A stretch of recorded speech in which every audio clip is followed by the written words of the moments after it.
आपलं स्वागत आहे विजन MPSC 30 या यूट्यूब चॅनलवरती.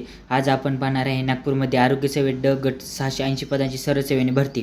मुख्यमंत्री देवेंद्र फडणवीस यांच्या हस्ते नियुक्तीपत्रे.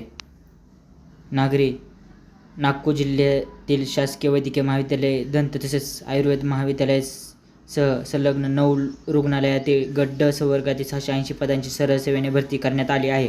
मुख्यमंत्री देवेंद्र फडणवीसांच्या आदेशाने ही भरती प्रक्रिया पार पडली. शनिवारी मुख्यमंत्री फडणवीस यांच्याच हस्ते निवड झालेल्यांपैकी 13 उमेदवारांना शनिवारी नियुक्तीपत्र देण्यात आले. रुग्णालयातील रुग्णांना उत्तम सेवा देण्याच्या सूचना यावेळी त्यांनी दिल्या. जिल्ह्यातील शासकीय रुग्णालयात गट ड संवर्गातील मंजूर पदांपैकी बऱ्याच वर्षापासून 680 पदे रिक्त होती. रिक्त असलेल्या पदावर सरळ सेवा भरतीची प्रक्रिया तात्काळ सुरू करण्याच्या सूचना मुख्यमंत्री फडणवीस यांनी दिल्या होत्या.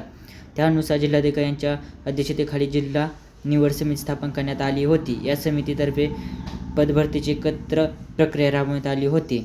जिल्ह्यातील शासकीय वैद्यकीय महाविद्यालय, मेयोदंत आयुर्वेद महाविद्यालय व संलग्नित रुग्णालयातील गट ड संवर्गातील सरळ सेवेचे रिक्त पदे भरण्याकरिता मागणीपत्र सामाजिक व समानता आरक्षणासह मागवण्यात आले होते. जिल्ह्यातील 9 संस्थांकडून 680 रिक्त पदाची जाहिरात प्रसिद्ध करण्यात आली होती. यामध्ये ऑनलाईन अर्ज मागवण्यात आले होते. प्राप्त झालेल्या अर्जामधून 680 उमेदवारांची निवड करण्यात आली. जर मित्रांनो तुम्हाला दिलेली माहिती आवडत असेल तर नक्कीच लाईक आणि सबस्क्राईब करायला विसरू नका.